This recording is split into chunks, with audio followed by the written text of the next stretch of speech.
Hopefully you're having a good day. Hey, I'm your buddy, Chaplain Maestos. You wonder why I have my bike helmet on? I'm actually outside PTing a little bit, about 20 minutes into my workout. But I want to deliver my message here. The heat index out here is probably well over 100 degrees. I'm actually in the shade. There's some wind blowing. Today's message is about, do you fit the image? Do you fit the image of your community around you? Do you fit the image of your neighbors? Do you fit the image of people that just want to see, people that want to view you the way that they want to be viewed? What does your image talk about yourself? Hey, sermon's about ready to start. I'm excited, I'm passionate about this message that I'm going to share with you guys. So sit back.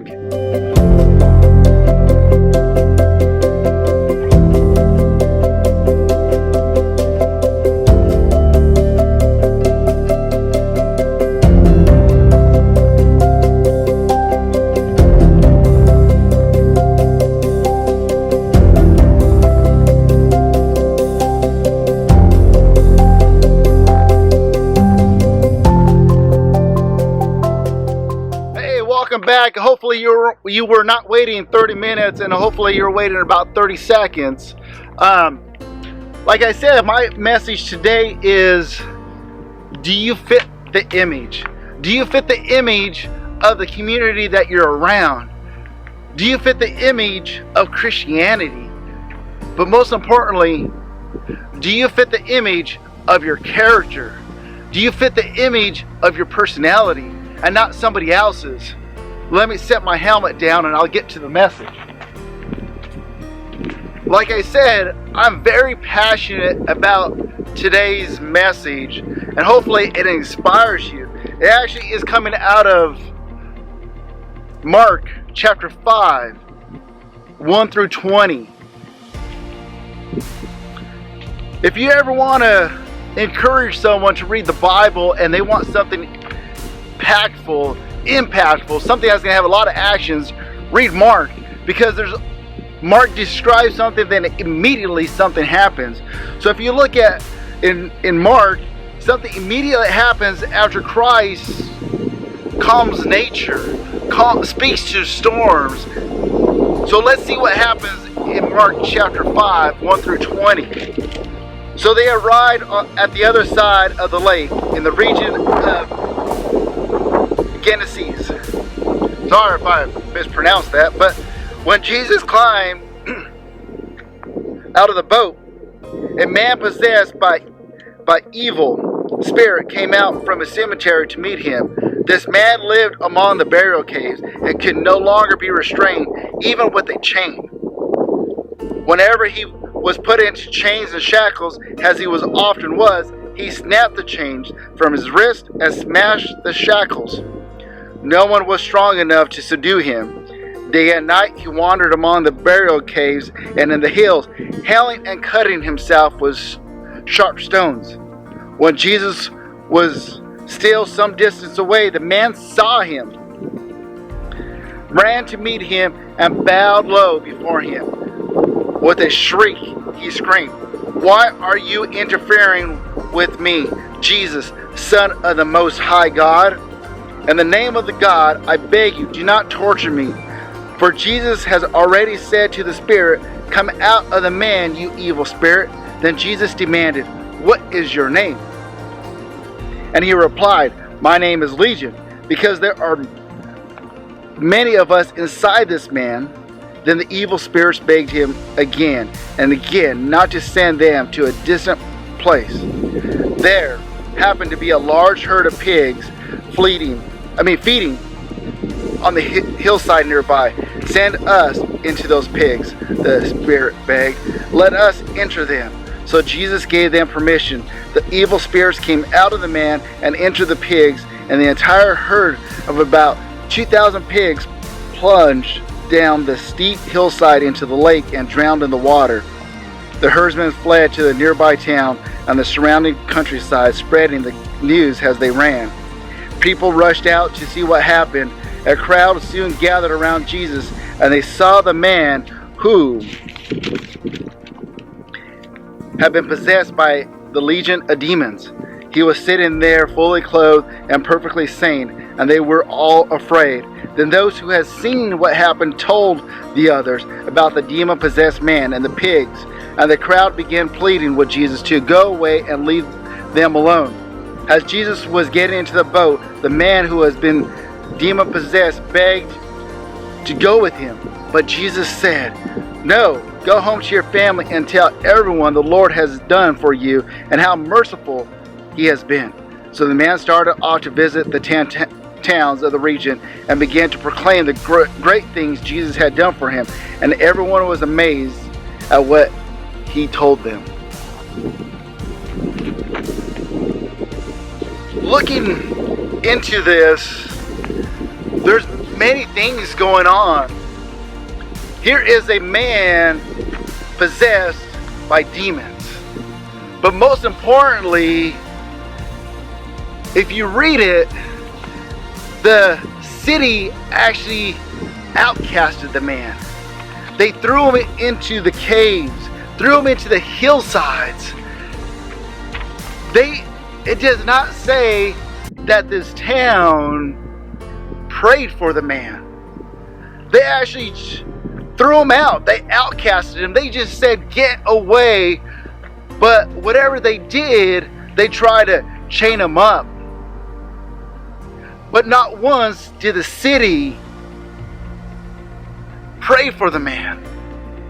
Not once did they actually lay hands on him and pray the demons out. Not once did they actually put a sacrifice out for him so he become clean. I think many of us in our Christianity walk, many of us even in our own walk, have actually probably been outcasts because our faith wasn't like somebody else. So if you look at it, he was an outcast. He lived in the tombs. He was in pain. People could hear his cries. He caused physical harm to himself. But did the city go to him and help him out? They're trying to shackle him, put him in chains. Not once did the city pray. Not once did they try to help him out. In the scripture 1 through 20, it does not say that. But then all of a sudden, Jesus comes on the scene. He becomes saved. The demons spoke to Jesus. The demons tell Jesus how they want to be killed. They don't want to go to the lake of fire. They want to go to a bottomless pit. They say, "Jesus, send us into those pigs. Send us over there." And those pigs ran off the cliff. They drowned. Now, here's this gentleman. He's healed from his darkness. He's healed. And then all of a sudden, here comes the people from the city, and what do they first do? They're afraid.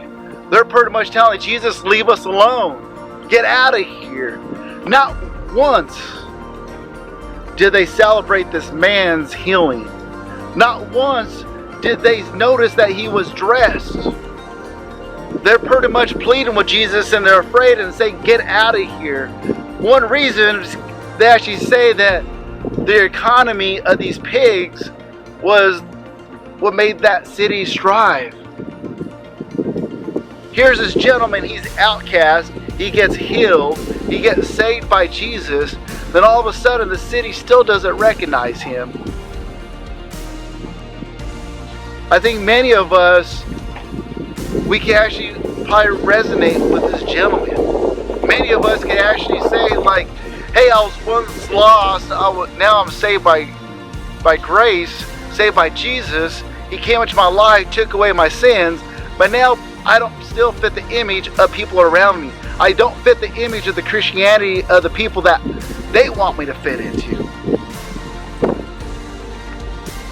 Like I said, I'm passionate about this sermon because there's many times in our own life that we don't fit the image of the community that we want to be part of. There's many a times that it actually plays in our mind is, are we doing what we need to do?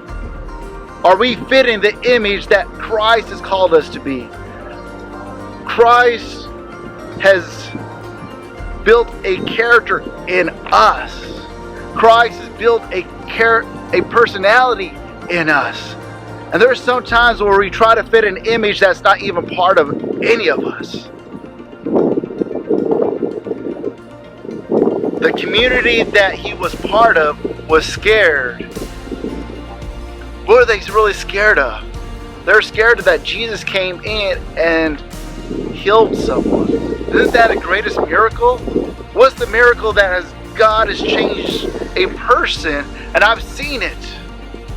I've seen somebody that was so heavily battled with addiction. Addictions of pornography, addictions of alcohol, addiction of drugs. Then all of a sudden, they are still dressed like who they were, but now they have a smile on their face. Their outside appearance is still the same, but the character and personality of that person is on fire for God. And there's sometimes that us people that are Christians look at the people of what they're clothing and they're like, they're not living the right faith. But if we actually sit down with someone and we talk to them, that image that Christ did in their life, now they're speaking with hope. They're speaking with encouragement. Here's this gentleman. The city told Jesus to get back in the boat and leave. The gentleman's like, hey, I want to get in the boat with you, Jesus. But Jesus gave him the commandment, or the command, to go back into the city. Go to the family. Go to the cities around and preach the good news. Preach of what happened. There's sometimes we look at the image that's all around us, the image of that person that's preaching the gospel, and literally, if we start hearing the words that are coming out of their mouths, they're preaching some hope, preaching encouragement. They're preaching the image of God out of their bodies. I hope God's using me as a vessel to speak to you today.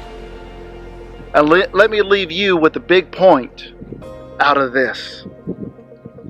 Jesus displayed his divine power over the devil and evil by casting out a multitude of demons from a man who had been plagued and tormented for a long period of time, and restoring the man mentally and emotionally.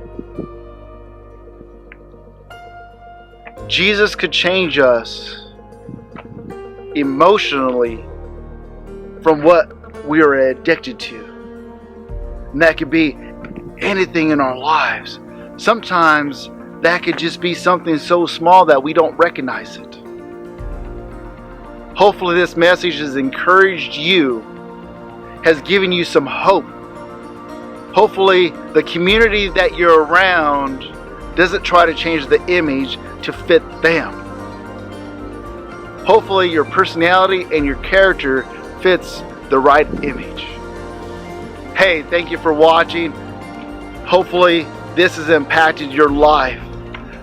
Hey, I better get back to PT and get back to this workout. I got about 20 minutes to get back home, and it's hot out here. Thank you.